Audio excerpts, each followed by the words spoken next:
नमः शिवाय। हर हर महादेव। श्री शिवाय नमस्तुभ्यम। क्या करूं मैं राखोगे ढेर का, चपटी भभूत में खजाना कुबेर का।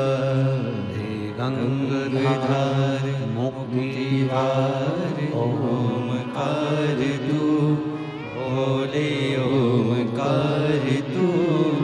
आयो शरण तिहारी शंभु तार तार तू। उसकी कृपा होती है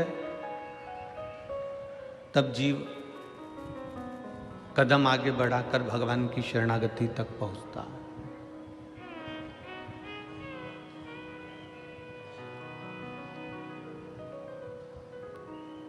किसी के मरने के बाद उसको दवा खिलाई जाती है क्या?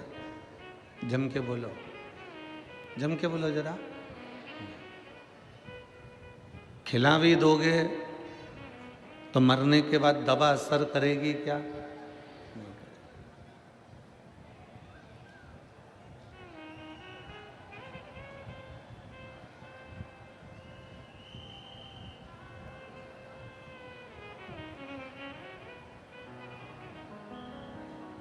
किसी के मरने के बाद दवा का असर नहीं होता।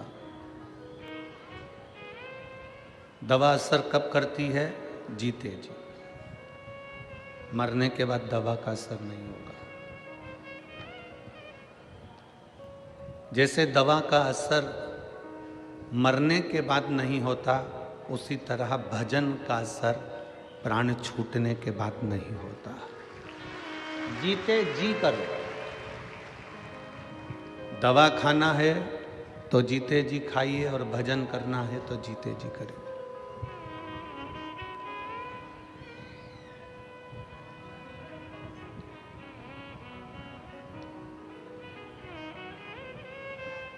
हमारी उल्टी रीति है।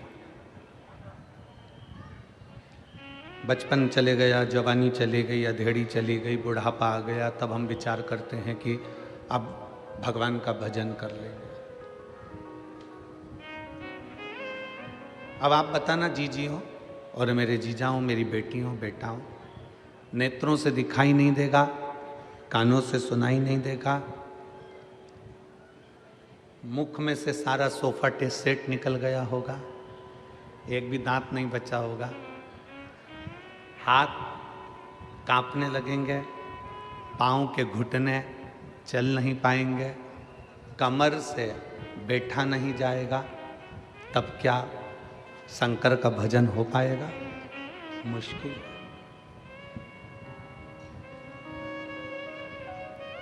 दवा और भजन, इन दोनों का असर जीते जी होता है। दवा भी जीते जी खा लो तो शरीर में काम आ जाएगी, और भजन भी जीते जी गा लो तो वो आखिरी तक हमारी जिंदगी में काम आता रहेगा। ये दोनों का असर।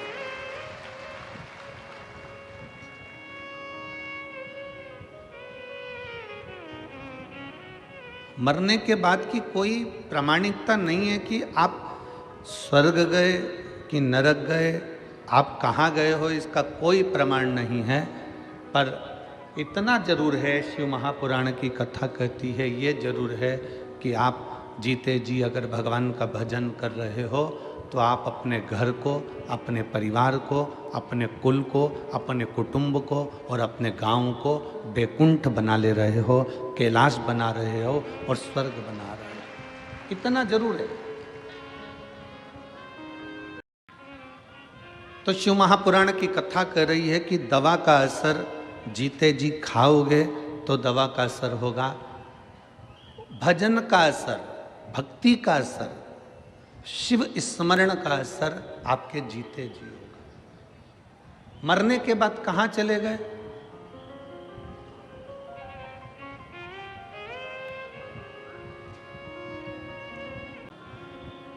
दवा का असर जिंदा रहते में हो सकता है, भजन का असर जिंदा रहते में हो सकता है।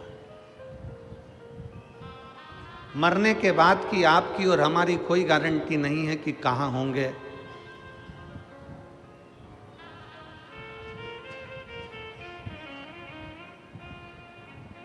पर जहाँ होंगे वहाँ हमारे शिव को याद कर रहे होंगे, इतना जरूर है, बस इतना। हमारे शंकर को, हमारे ओघड़ी को, हमारे त्रिकालदर्शी कैलाशी अविनाशी का स्मरण कर रहे होंगे। शिव की भक्ति को अपने भीतर उतार रहे होंगे। एक बार श्री नामदेव जी महाराज एक सभा में बैठे हुए थे।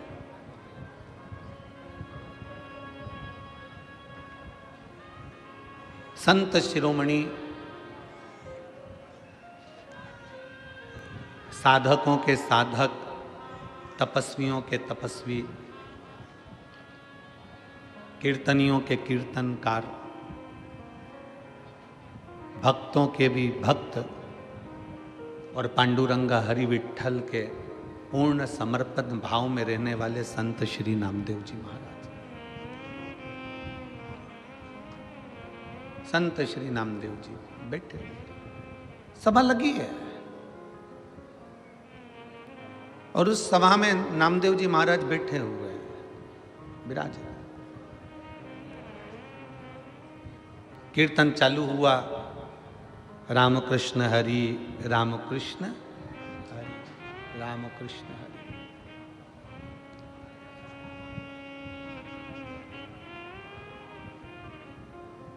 एक सिर फिरा सा एक कोई व्यक्ति नामदेव जी के पास आ गया और नामदेव जी के पास आकर बोला, नामदेव जी, आप अभी प्रवचन में कह रहे थे कि भगवान हर जगह पर विराजमान है, भगवान हर जगह पर बैठा है। कुत्ते के पीछे, श्वान के पीछे आप घी की कटोरी लेकर भाग रहे थे, कुत्ते में भी आपने परमात्मा को देख लिया, हर एक में परमात्मा का दर्शन कर रहे हो,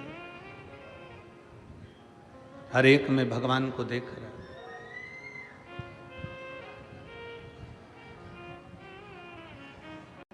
व्यक्ति ने कहा, नामदेव जी, क्या ईश्वर दिखता है? क्या भगवान दिखता है?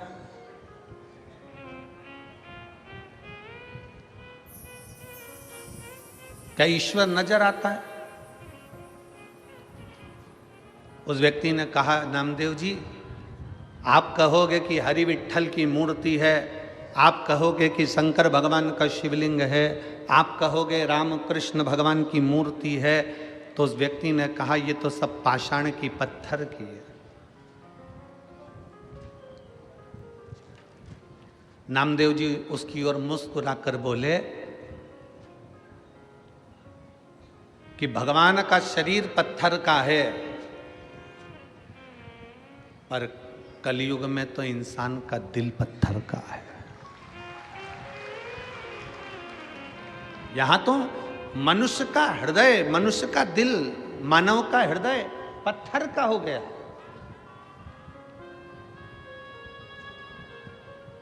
पहले के समय में गांव में अगर कोई हाथी आ जाता तो उसको रोटी देते, गांव में कुत्ता आ गया, कोई जानवर आ गया, कोई पशु आ गया, उसको रोटी दे देते।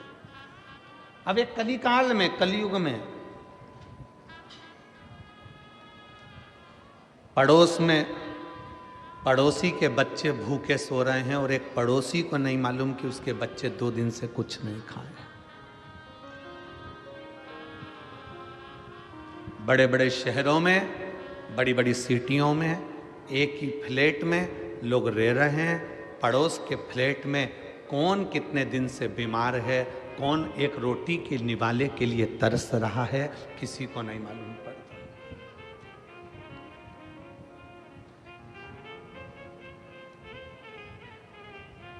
त्रेता युग और कलयुग में कितना अंतर आ गया, ये समझने वाला विषय है कि पहले के युग में लोग कहते थे, प्राण जाए पर, जम के बोलो जरा, प्राण जाए पर वचन ना जाए। ये त्रेता की बात है, ये द्वापर की बात है कि प्राण जाए पर वचन ना जाए।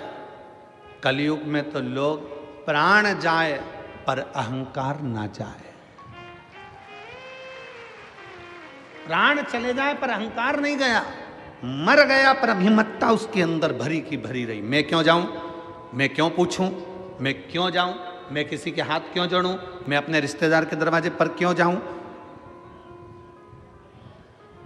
त्रेता में प्राण जाए पर वचन न जाए, कली काल में प्राण जाए पर अहंकार ना जाए, अहंकार भीतर समाता गया।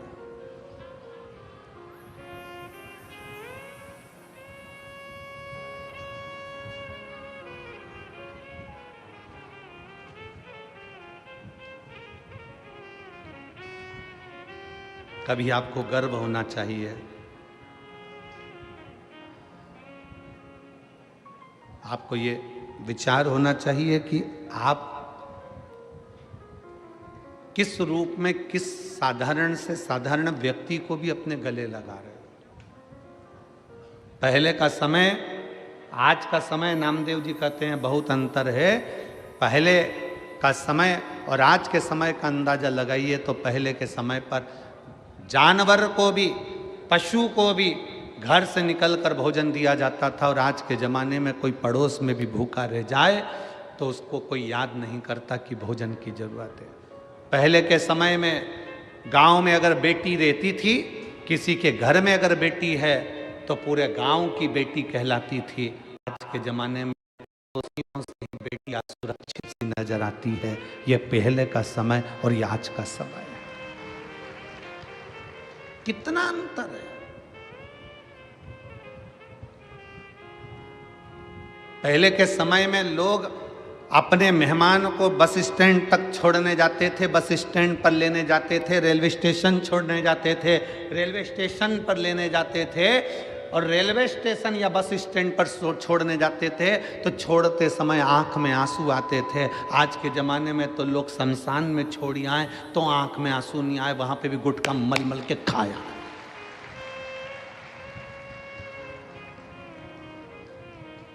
शमशान में मुर्दा जल रहा है और ये वहाँ बैठकर तंबाकू मल के खा रहा है, उसकी आंख में आंसू नहीं है। पहले के समय में किसी मेहमान को छोड़ने जाते थे तो आंख में आंसू आते थे। बोलो रे जीजियो, सही है कि गलत?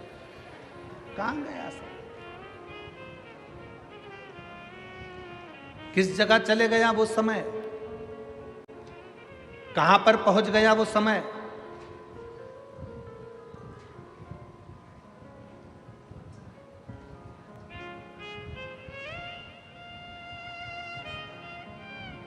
कितनी दूर जाना है। पहले के समय में इतनी गाड़ियां नहीं थी, इतनी व्यवस्थाएं नहीं थी जाने आने के लिए, बस के इतने साधन नहीं थे, ट्रेन के इतने साधन नहीं थे, तो भी पहले के ज़माने में लोग कैसे भी किसी की तबीयत देखना हो, किसी के यहाँ कोई मिलने जाना हो तो बिना कारण के लोग चले जाते थे, अपना समय निकालकर, भले वो पैदल जाना पड़े। आज के ज़माने में बोल बोल के थक गया। क्या हुआ? नया किड बैग चाहिए। तो पहले कैप्टन से बोलो, नहीं सुना तो मैनेजर से। करेक्ट। तो ऐसे ही पहले शिकायत बैंक से करें, 30 दिनों में जवाब या समाधान ना मिलने पर सीएमएस पोर्टल पे शिकायत करें। तो पहले बैंक फिर सीएमएस पोर्टल, नहीं तो शिकायत होगी नामंजूर। चले ले आ गया नया किड बैग। आरबीआई कहता है पहले अपना बैंक फिर आरबीआई ओम्बुड्समैन। बस का साधन, गाड़ियों का साधन, 2 व्हीलर 4 व्हीलर सब घर में है, उसके बाद भी अगर कोई रिश्तेदार की तबीयत गड़बड़ है तो कोई मिलने के लिए नहीं जाता, कोई परिचित के पास बैठने नहीं जाता, केवल फ़ोन पर पूछ लेता है और राम राम साम साम कर लिया और जाने का काम खत्म हो गया। पहले के समय में लोग जाते थे, बैठते थे, बात करते थे और उसका दुख हरते थे।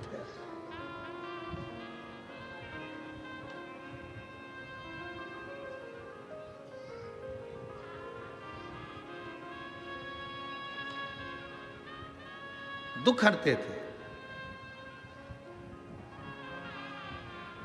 हृदय में थोड़ा सा भी अगर दुख होता था किसी के तो उससे मिलने पहुंच जाते थे। बोलो सही है कि गलत है? पहले के समय में घर में इतने कपड़े नहीं होते थे, होते थे इतनी अलमारियां भरी नहीं होती थी। पहले के समय में घर में इतने कपड़े नहीं होते थे, फिर भी घर में रहने वाला गरीब भी अपना पूरा तन ढक कर रहता था, और आज पूरी अलमारी भरी होती है और व्यक्ति नंगा घूमता है।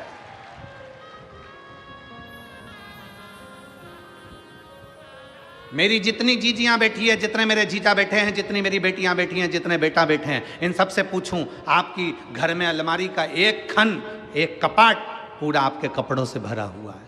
एक नहीं, 2 भरे होंगे, और थोड़े बहुत तो खूंटी पे टंगे होंगे।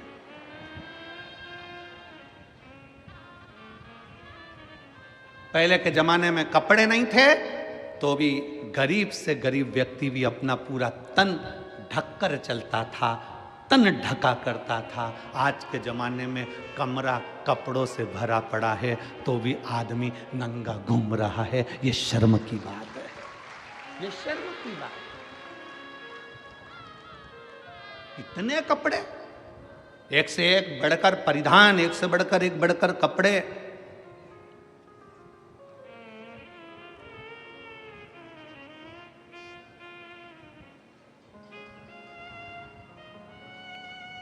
मैं महाराष्ट्र की मेरी जीजियों को, मैं संपूर्ण देश की मेरी बेटियों को, मेरी माताओं को हाथ जोड़ नमन कर कर प्रणाम करता हूं कि आप हमारी संस्कृति और सभ्यता को बनाए हुए हो, संस्कार को दे रहे हो।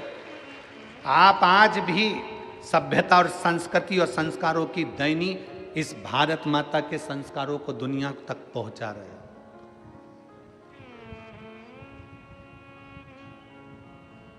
कितना बदलाव, कितना बदलाव।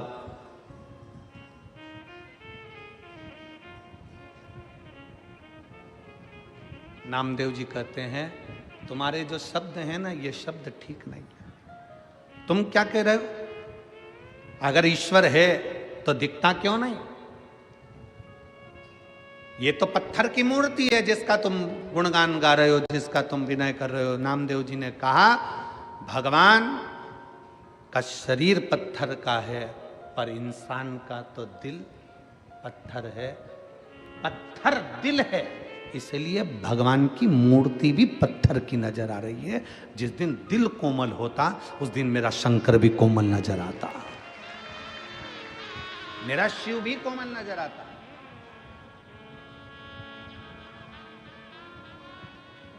मेरा शंकर भी कोमल दिखता।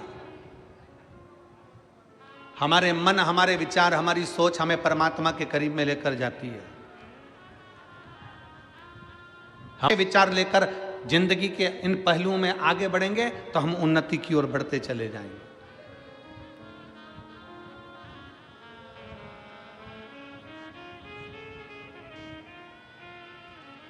जितना अच्छा सोच सकते हो उतना अच्छा सोचो, जितना अच्छा विचार कर सकते हो उतना अच्छा विचार करो। परमात्मा ने, मेरे शंकर भगवान ने, मेरे भोलेनाथ जी ने, मेरे शंभू ने, मेरे त्रिकालदर्शी ने, मेरे महाकाल राजा ने, मेरे कुबेरेश्वर महादेव ने कुछ चीजें मनुष्य को फ्री दी है। पहले नंबर पर नींद परमात्मा ने फ्री दी है, इसका कोई पैसा नहीं लगता। रात को सो तो प्रेम से सो, चिंता छोड़कर सो। मेरे परमात्मा ने कुछ चीजें फ्री दी है। पहले नंबर पर नींद, दूसरे नंबर पर शांति। मेरे परमात्मा ने नींद अगर दी है और शांति मेरे परमात्मा ने दी है तो फ्री दी है। जिस दिन बन सके उस दिन शंकर की शरण में बैठना, उसका श्री शिवाय नमस्तुभ्यम का स्मरण करना, उस दिन शांति का अनुभव करोगे। आनंद मेरे भोले बाबा ने फ्री दिया है। अकेले भी रहो ना तो मुस्कुराते रहो। अपने कक्ष में 2 जनी है ना पति पत्नी है ना, थोड़ा मुस्कुराने की बात करा करो। पर जब जब पति घर दुकान से आया, ऑफिस से आया, तुम अपने दुकान से आई, तुम अपनी ऑफिस से आई, तुम अपने काम से आई, दोनों पति पत्नी जिस कमरे में पहुंचे हो उस कमरे को दुनिया के लोग कहते हैं गुरुजी पहले के समय में दशरथ जी के समय पर कैकेयी कोप भवन में जाकर बैठी थी। आज के जमाने में लोग अपने बंगले में कोप भवन नहीं बनाते, कोप गुस्सा करने का कमरा नहीं बनाते। हमने कहा पूरा बंगला ही कोप भवन होता है तो अलग से बनाने की जरूरत ही क्या होती है? अलग से कोप भवन बनाने की जरूरत क्या है? पूरा कमरा, पूरा महल, पूरा घर कोप भवन बना हुआ है। एक जगह पर सास रूठी बैठी है, दूसरी जगह पर जेठानी रूठी बैठी है, तीसरी जगह पर देवरानी रूठी बैठी है, चौथे कमरे में ननन मुंह फुला के बैठी है, पांचवें कमरे में काम वाली बाई चौकीदार ये मुंह फुलाए बैठे हैं, छठे नंबर पर सब्जी वाला आता है तो मुंह फुला के आता है, सातवें नंबर पर दूध देने वाला आता है तो बेल पे बेल बजाता है, आ रहे हो कि जाऊं, वो भी मुंह फुला कर आता है, और कचरे वाला आता है तो वो भी हारन बजा कर कचरा देना है तो दे, नहीं तो ये पड़ा मैं तो ये जाऊं। हर व्यक्ति मुंह फुला कर आता है। और बात करते हो कि दशरथ जी के समय पर एक कोप भवन था जिसमें कैकेयी बैठी थी। आज के जमाने में पूरा घर कोप भवन है। मेरा निवेदन है शंकर के परिवार को देखना। शंकर जहां रहते हैं, कैलाश पर रहते हैं, शमशान में रहते हैं, पर अपने परिवार के साथ आनंद में रहते हैं। पति पत्नी जिस कमरे में रहें उस कमरे से मोबाइल दूसरी अलमारी में बंद कर रख दो, और जितनी देर कमरे में रहो उतनी देर प्रेम से रहो। कौन किसकी सुन रहा है? पत्नी अपना मोबाइल लेके, पति अपना मोबाइल लेके उधर पड़ा, और दोनों को चर्चा करना चाहिए अपने बच्चों की लाइफ क्या बनाना है, अपने बच्चों को क्या कराना है, बच्चे कैसे आगे बढ़ेंगे, बच्चों को सर्दी हो रही है, बच्चों के साथ ऐसा हो रहा है, ऐसा विचार करना चाहिए। देखो अपनी बुआ की तबीयत खराब है, वहाँ चलकर देखना चाहिए। मामा जी का स्वास्थ्य खराब है, एक बार वहाँ चलना चाहिए। देखो दुकान से फुर्सत नहीं मिलेगी, आदमी मरते मर जाएगा पर उसे फुर्सत नहीं मिलेगी। इतनी बड़ी शिव पुराण सिरपुर में हो रही है और तुम दुकान खोल कर बैठे हो। कम से कम एक दिन तो दुकान में से निकालिए और सिरपुर की कथा में चलिए। ये अपने को कहना पड़ेगा। वो अपने मोबाइल में मस्त है, तुम अपने मोबाइल में मस्त हो, और पूरी जिंदगी बस ऐसे ही निकलती चली गई, और आखिरी में तुम भी रोते रहे, वो भी रोते रहे। पत्नी कहती रही ये मुझे टाइम नहीं देते, पति कहता है मैं टाइम दूं, मैं तो खुद समय निकाल के दुकान से जल्दी चले जाता हूं, पर जब जल्दी जाता हूं तब ये चंद्र घंटा और कुसमांडा बन जाती है।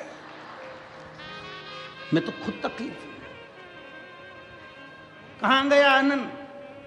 शंकर भगवान ने, ओघड़दानी ने, त्रिकालदर्शी कैलाशी ने, जब भगवान नारायण, भगवान माँ जगतजननी दुर्गा, श्री गणेश जी महाराज, सूर्य नारायण और भगवान शंकर सब बैठे थे। पंचायत लगी थी देवताओं की। शिव पंचायत में सारे देवता बैठे थे, 33 कोटि देवता पंचायत को सुनने बैठे थे। तो पूछा, नारायण ने कहा मेरे पास में ये है, ब्रह्मा कहे मेरे पास में ये है, शंकर भगवान ने कहा मुझे कुछ नहीं चाहिए, मेरे संसार में मृत्यु लोक में जो जन्म लेगा उसको कुछ चीजें फ्री में दे दी जाए। क्या चीज फ्री चाहिए? तो कि वो सोए तो निंद्रा फ्री हो, शांति फ्री हो, आनंद जम के बोलो फ्री हो, आनंद भी फ्री हो, हवा जम के बोलिए फ्री हो, पानी फ्री हो, हवा, पानी, प्रकाश सूर्य का फ्री हो। और शंकर भगवान से पूछा और क्या फ्री चाहिए? शंकर जी कहते हैं मनुष्य की श्वास भी फ्री हो, ये मानव की श्वास भी फ्री हो, इसकी कोई कीमत नहीं। शंकर भगवान से पूछा गया ये सब चीजें तुमने फ्री मांग ली है, पर इनकी कीमत कितनी है तुम्हें मालूम है? शंकर भगवान कहते हैं दुनिया के लोगों को मालूम पड़ेगा जब श्वास रुकेगी, तब मालूम पड़ेगा कि श्वास की कीमत कितनी है। पानी जब खत्म हो जाएगा तब मालूम पड़ेगा कि पानी की कीमत कितनी है। हवा जब रुक जाएगी तब ऑक्सीजन की बोतल लगेगी, तब मालूम पड़ेगा कि हवा की कीमत कितनी है। घर से जब शांति चली जाएगी, बाबाओं के दरवाजे पर जाकर कहोगे थोड़ी शांति दे दो, तब मालूम पड़ेगा शांति की कीमत कितनी है। नींद चली जाएगी, डॉक्टर को दिखाओगे, वो 500 रुपये की गोली देगा एक खा के सोने के लिए, तब मालूम पड़ेगा कि नींद की कीमत कितनी है, हवा की कीमत कितनी है। शांति जब चली गई, शांति की कीमत कितनी है। ये सब चीज की कीमत, आनंद जब चले गया जीवन का, तब मालूम पड़ेगा कि आनंद की कीमत कितनी है। शंकर भगवान ने जो जो मनुष्य को दिया है, फ्री में जो जो चीज दी है, आज के जमाने में ये सब कीमती है। इसको संभाल कर रखना हमारी जवाबदारी है, इसको संजो कर रखना हमारी जवाबदारी।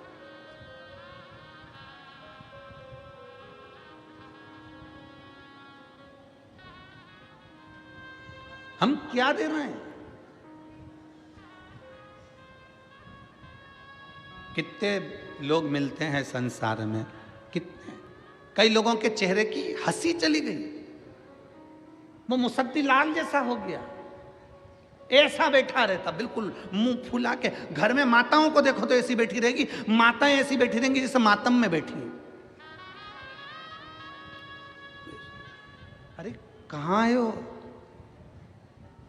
घर में बेटा आए ना, सबसे पहले चेहरे पर हंसी, माँ को, पत्नी को, भाभी को, बहन को, जितने घर में सदस्य होते हैं ना, एक दूसरे का चेहरा देखकर आते से ही मुस्कुरा दिया करो, आधा टेंशन घर के बाहर चले जाएगा। आप मुस्कुराते ही नहीं। बेटा घर में आया और माँ मुंह फुलाकर बैठी है तो बेटा समझ जाता है फिर झगड़ा हुआ। आधा टेंशन में बेटा घर दुकान का टेंशन लाया था और आधा और घर में मिल गया। कमरे में पहुंचा तो पत्नी का मुंह फुलाता है, समझ गया कि बोलना ही बेकार है। बच्चे को देखो तो वो अपना गेम लेके बैठा हुआ है, पापा बोल रहा है बेटा चिक्कू कैसा है, चिक्कू बोल ही नहीं रहा, पापा समझ गया ये भी टेंशन में ही है, आज कुछ ना कुछ बात हुई है। बहन से बात करा तो बहन मुंह फुलाकर जवाब देती, मुझे क्या मालूम, मेरे को क्या मालूम, मैं क्या ये देखने के लिए आई हूं। भाई से पूछो तो भाई चिढ़कर जवाब देता है। जरा विचार करिए, जिंदगी का आनंद सारा की सारा समाप्त कर बैठे हो, शून्य पर आकर खड़े हो। बिल्डिंग बढ़ गई, धन बढ़ गया, संपदा बढ़ गई, सत्ता बढ़ गई, वैभव बढ़ गया, अपने देश का, प्रदेश का, राज्य का, सबका विकास हो गया।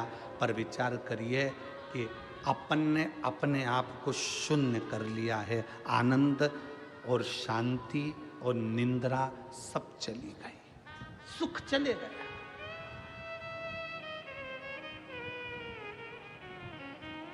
शांति चली गई, सुख गया।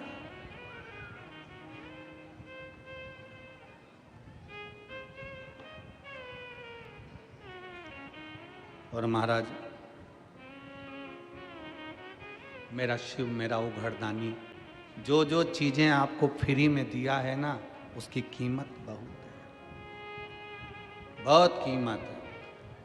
श्वास की इतनी कीमत है कि डॉक्टर को लोग कैंसर हॉस्पिटल में जाकर देखिए, और कैंसर हॉस्पिटल में जाकर लोग अटैची की अटैची पैसे की दे देते हैं। डॉक्टर साहब मेरे पिता को, मेरी पत्नी को, मेरे पति को, मेरे बेटे को, मेरे परिवार को बचा लीजिए, ये पैसा लगे। श्वास दे दो, श्वास।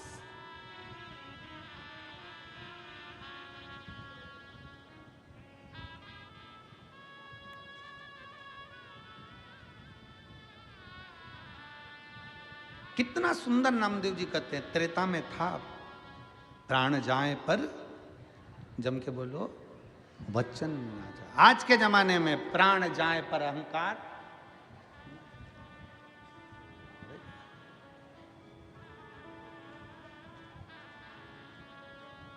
किस अभिमत्ता में जी रहे हो? शिव महापुराण की कथा कहती है, अभिमान को छोड़कर जियो।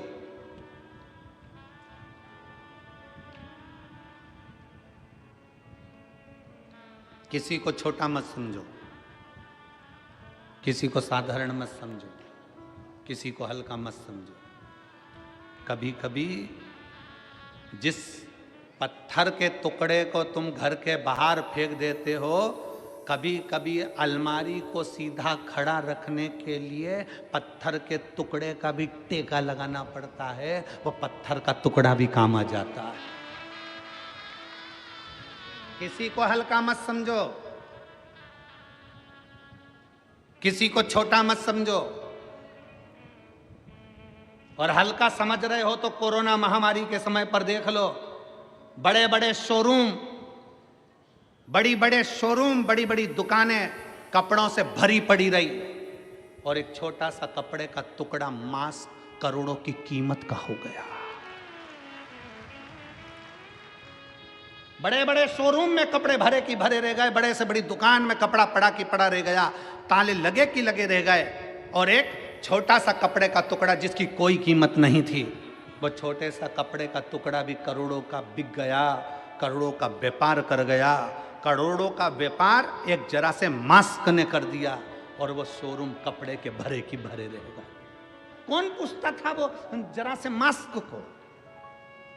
कौन जानता था वो इतने से मास्क के कपड़े के टुकड़े को? उसकी क्या कीमत थी? पर उस छोटे से टुकड़े ने भी अपना वजूद दिखा दिया कि छोटा कभी छोटा नहीं होता, एक दिन वो छोटा भी शंकर की कृपा से बड़ा हो जाता है। उसने अपना वजूद दिखाया, उसने अपना वर्चस्व दिखाया कि एक छोटा सा कपड़े का टुकड़ा भी बड़ा हो सकता है अगर शिव की कृपा हो जाए, शंकर की करुणा हो जाए, शिव की दया हो जाए, शंकर ओघड़दानी की करुणा हो जाए। किसी को छोटा मत समझो। लोग कहते हैं ये छोटा है, ये छोटा है। दुनिया के लोग जातियों में बांटने का प्रयास कर रहे हैं, दुनिया के लोग छोटे और बड़े में बांटने का प्रयास कर रहे हैं, पर शिव महापुराण की कथा कहती है आप बंटना नहीं, कोई छोटा कोई बड़ा नहीं।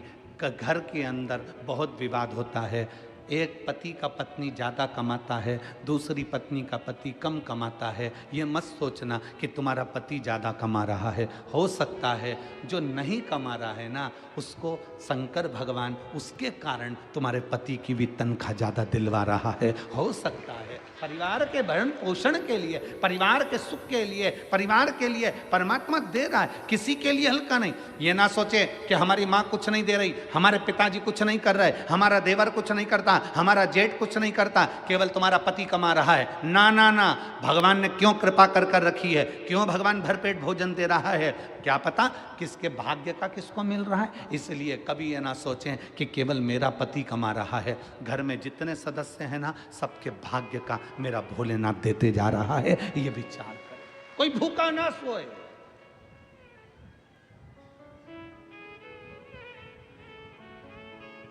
आप सुख को ढूंढिए। क्या मिला शिव महापुराण की कथा से, भगवान शंकर की करुणा से, शंकर भगवान के से सुंदर शिव महापुराण की कथा क्या देती है? ये इतने इतने पत्र रोज आते हैं। आज एक बहन ने लिखा, ये पत्र कौन बनेगा करोड़पति जैसे हैं। इतने पत्रों में जिसका पत्र निकल जाए गुरुजी, वो कौन बनेगा करोड़पति में जितनी खुशी नहीं होती होगी हॉट सीट पर बैठकर, उतनी खुशी होती है आपकी व्यासपीठ के पास आने पर। पत्र लिखने वाली ने पत्र लिखा, देखिए।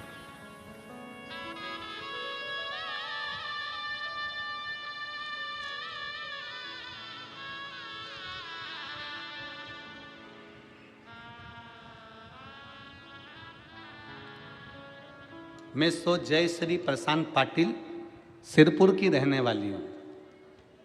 करवंद नाका, हुले सिंह नगर, सिरपुर। कहीं बैठी हो तो हाथ हिला सकती हैं। आ जाओ आ जाओ, हॉट सीट के पास आ जाओ, आइए बता रहा हूँ।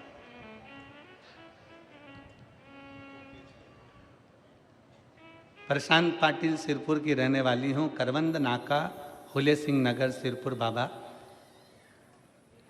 मेरी माँ रोज बोलती थी कि तू कथा सुना कर, पर मैं कथा नहीं सुनती थी।